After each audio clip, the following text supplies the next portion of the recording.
discussed a few types of tenses, and we also saw the rules that are followed for particular type of subject, and it depends on number, the type of person, that is first person or second person or third person, and then we have to decide whether the verb will take a singular form or a plural form. We know that in case of nouns, we add s to make the nouns into a plural one, because in general, when we write a noun, we write its base form, which is singular. Take the example of boy. Boy is a singular noun. What do we do to make it plural? We make it boys by adding s, so that it becomes a plural noun. Okay? Let us take the example of verbs. We know that V1 is the base form of all verbs, correct? The base form of verb, that is the action word, not the be verb or the modals, only the direct action word, which are called as base forms, are generally plural in its existence. That's the reason whenever we use the plural form of verb for a plural subject, we use V1 as it is. When we use the verb form for a singular subject, we use the V5 form of the base verb. That becomes the singular form of a verb. Okay, now we have to consider one more thing. When do we use V1 and V5? Both these are used only when we talk about simple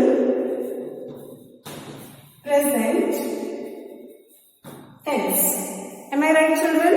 So, in case of simple present tense, the two forms of verbs that we use are V1 and V5. To put it in a simpler way, I will tell you which are the pronouns that take the base form or the plural form of verb.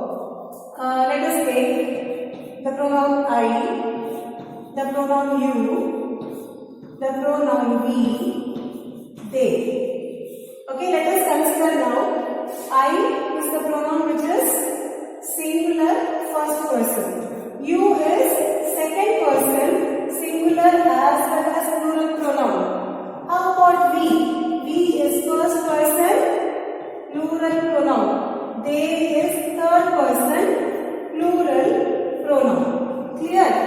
So, I, you, we and they, all these use the V1 form of verb when the subject, that is these pronouns, or a noun which can be replaced with these pronouns does something. So, immediately after these, we use the action word, that will be V1.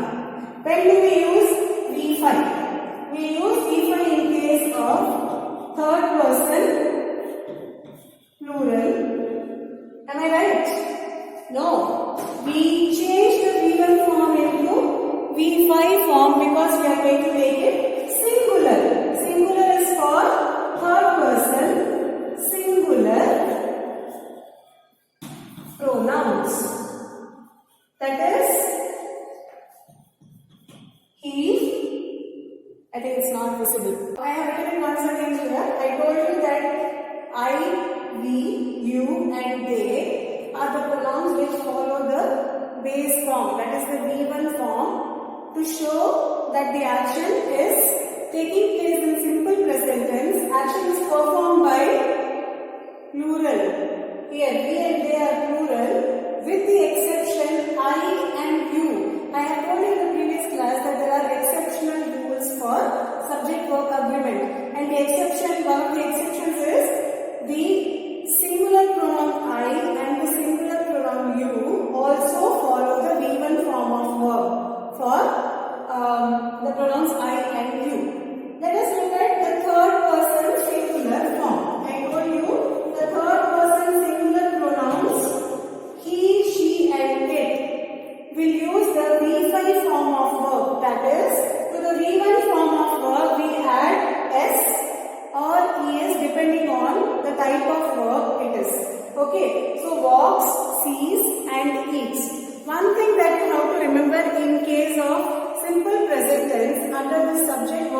word is that always we will use only V1 or V5. That's all.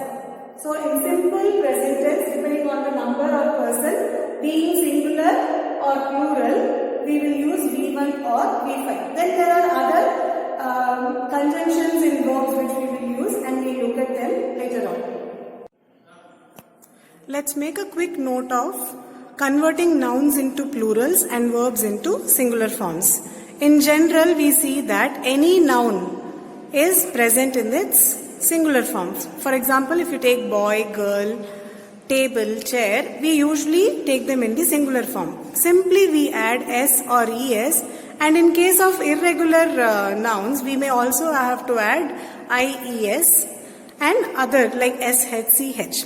And in case of verbs, in general, the existence form of verb is base form, which is the plural form. For example, walk, talk, eat, speak, sleep, everything is in the plural form. And it is a reversal of noun. Here we add s, es or ies to make this verb into a singular form. So now can we say by adding s or es to the noun we make it plural, whereas by adding s or es or ies to a base verb we make it singular.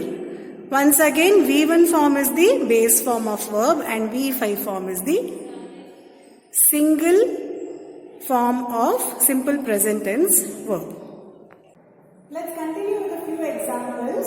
With every sentence, we will find out which rule has to be followed. Okay? The girl who fell down dash my sister. This is easy for you. You have learned it yesterday. Here, identify the subject, the girl. So we are talking about a single person. Who fell down? The one girl who fell down is my sister. So here we are not using any base verb. We have only used a be verb. Okay? Mahesh dash well. So Mahesh is again a singular subject, and the action being performed here is to dance. So what will Mahesh do?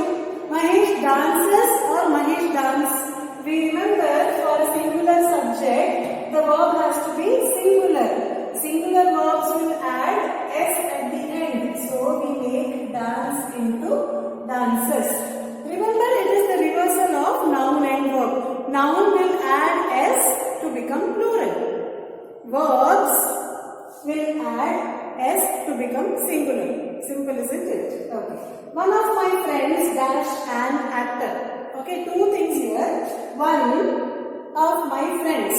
Okay, friends are many here, no? So after friends we have a blank. Can we call that are? But before friends we have some word which talks about the subject. Who is the actor? Friends are actor or one of the many friends? Yes, one of my friends, only one person. One among my friends dash an actor. Okay, single. So one of my friends is an actor. It's very important to identify the subject in a sentence before we proceed. And also it is very important to read the sentence completely. Let's look at the next example. Sugar and spice dash found in every kitchen. I told you in the previous video that when we have two subjects and they are joined by the conjunction and, we are talking about multiple items, more than one. So here we have two subjects. Sugar and spice are found in every kitchen. Am I right, children? You can post to me if you find me telling something wrong. He with his sisters dash to the park every day. Who is going to the park? He. With whom? With his sisters. But we are talking about the subject here, not and. He, sisters are not added by the conjunction and. He with his sisters. So whenever you have the conjunction, phrasal conjunction like this, with his or with the subject's coordination, he with his sisters dash to the park every day. Just write this. He with his sisters. He dash to the park every day. He goes to the park every day. Always our concentration is on the subject in the sentence, not on the other things. Whatever the subject is, our verb is going to agree with the subject. Okay? Next sentence. Each one of you. So whenever you find the subject to be each, either, neither, or one, no one, nobody, everybody. Remember, we are talking about one person at a time. Each one of you dash to attend the test. We have to also to be verb here. Each one of you. Which is the correct model here, children? Has or have? I have given that the clue for this is a model. Each one of you dash to attend the test. Now you know has is singular, have is plural. Our subject here is singular subject. So the model that we are going to use here in this blank is has. So like I told you, the subjects can be a noun or pronoun. Verbs can be base verbs, or they can be verbs, or they can be modals or auxiliaries. Depending on your subject, your verb has to take the correct position in the sentence. Clear? Let's look at two more examples before we wind up. Either of the two girls dash lying. Take an example of any two girls. Let's call them A and B. One girl's name is A, the other girl's name is B. Either A is lying or B is lying. So when we are talking about two people, that is or. Either A is lying or B is lying. Either of the girls is lying or are lying. So in cases of sentence having the subject either of someone or either of something, consider that we are talking about one person at a time. Either A is lying, either B is lying. So, whenever you have the word either in the subject's place, along with comparison between two people or two things, we know that we are talking about singular subject, and here because the clue is given to be a B verb, we take it as is. Either of the two girls is lying. One more simple example having the conjunction and. Water and ice dash two different forms of water. Quickly tell me what is the answer? Yes, I know you have answered it correct. Water and ice are two different forms of water. Okay, we will meet up with a few more examples and cover up the remaining parts that is required to be done for subject and verb concord, that is subject verb agreement. I will send you some exercise to be completed. Try to complete them and we will meet tomorrow during our online class. Thank you, children.